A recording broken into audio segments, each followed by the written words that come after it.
మహాభారతంలో అర్జునుడు కౌరవులను చెమటలు పట్టించిన సంఘటన మీకు తెలుసా?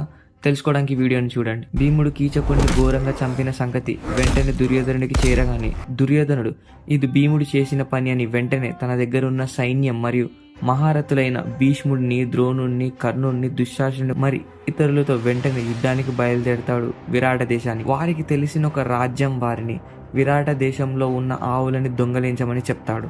ఎందుకంటే వాళ్ళని విరాట దేశపు సైనికులు ఆ దొంగల వెంటనే వెళ్ళడానికి.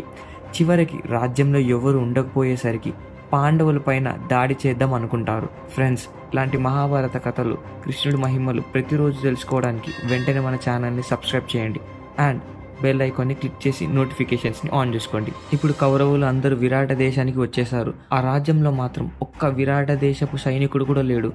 కానీ విరాట దేశపు యువరాజైన ఉత్తర కుమారుడు, అతనితో అంతఃపురంలో కొంతమంది చెలికత్తెలు మాత్రమే ఉన్నారు. ఇతను చాలా చిన్నవాడు, 17 సంవత్సరాలు కలిగినవాడు. అందులో అతనికి యుద్ధం గురించి ఇంకా రణరంగంలో కావాల్సిన నైపుణ్యాలు ఏమీ తెలీదు.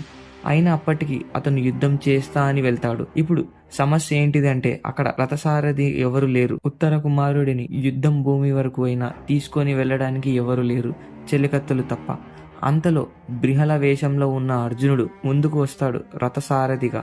ఫ్రెండ్స్, తరువాయి భాగం కోసం వీడియోని లైక్ చేసి ఛానల్ని సబ్స్క్రైబ్ చేసుకోండి.